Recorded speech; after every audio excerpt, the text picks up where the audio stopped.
स्वप्न के स्वरूप में सत्य।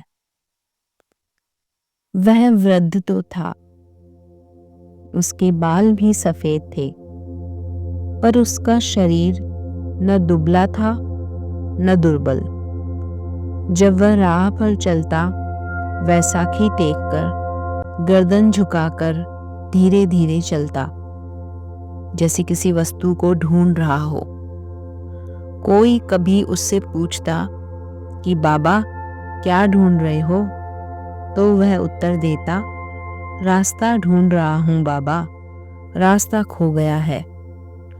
कहाँ का रास्ता, यही तो मालूम नहीं। उसके स्वर में निराशा की ध्वनि रहती।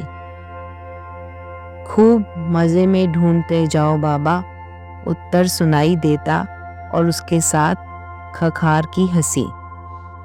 एक चांदनी रात को, जबकि मैं अपने मकान के बाहर बैठा नीले आकाश की शोभा देख रहा था, उक्त वृद्ध महोदय को अपने मकान की ओर आते देखा।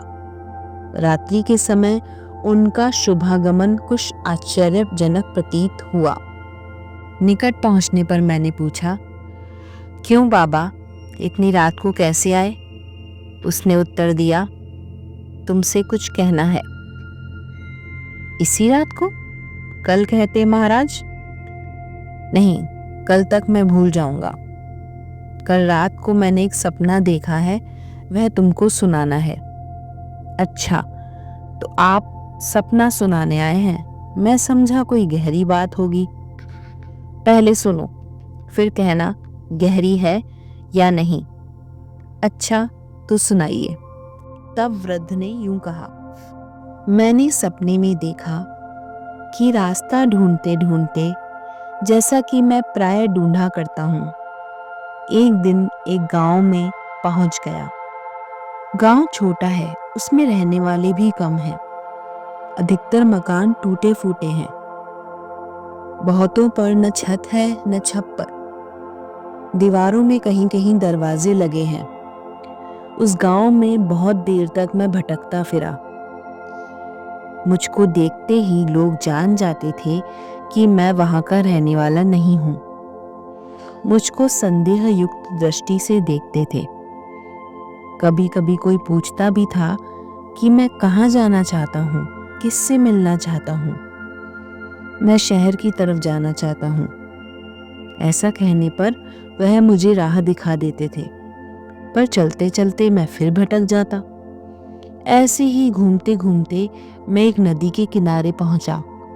नदी छोटी थी, बहुत गहरी भी नहीं थी। मैं उस पार जाना चाहता था, पर बहाव इतना तेज था कि नदी में उतरने का साहस नहीं हुआ।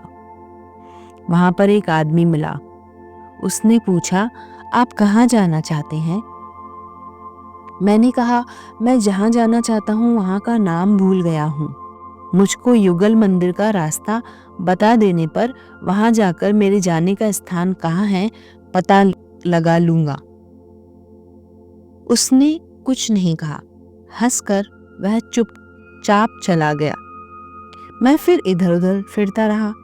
घूमते घूमते ऐसी जगह पहुंचा जहां केवल दो एक मकान थे। चारों तरफ खुला हुआ था।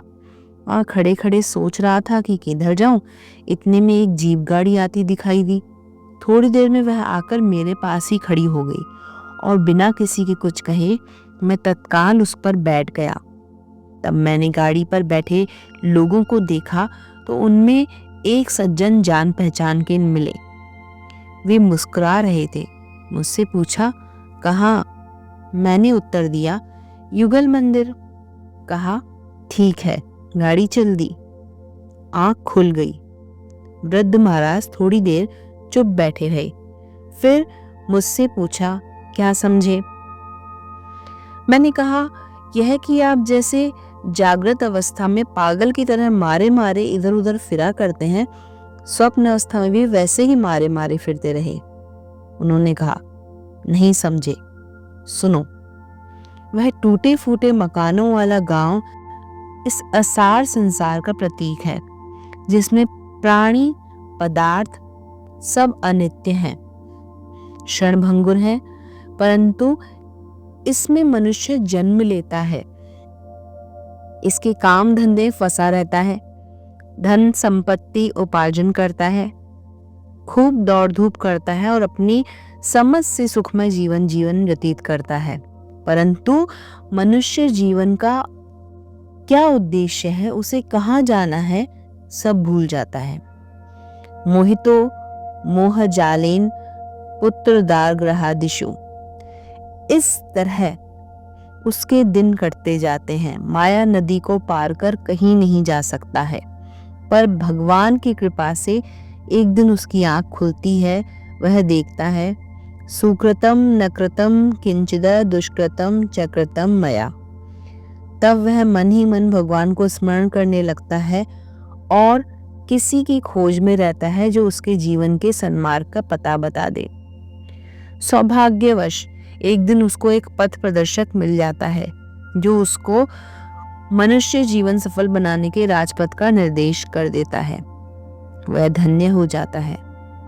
फिर थोड़ी देर चुप रहने के बाद उन ज्ञानवृद्ध महोदय ने पूछा, क्या समझे? मैंने उत्तर दिया, अब तक मैं आपको जो कुछ समझता था उसके लिए क्षमा कीजिए और आज आपके चरण छूकर प्रणाम करता हूँ, कृपया ग्रहण कीजिए। जय जय श्री राधे श्याम।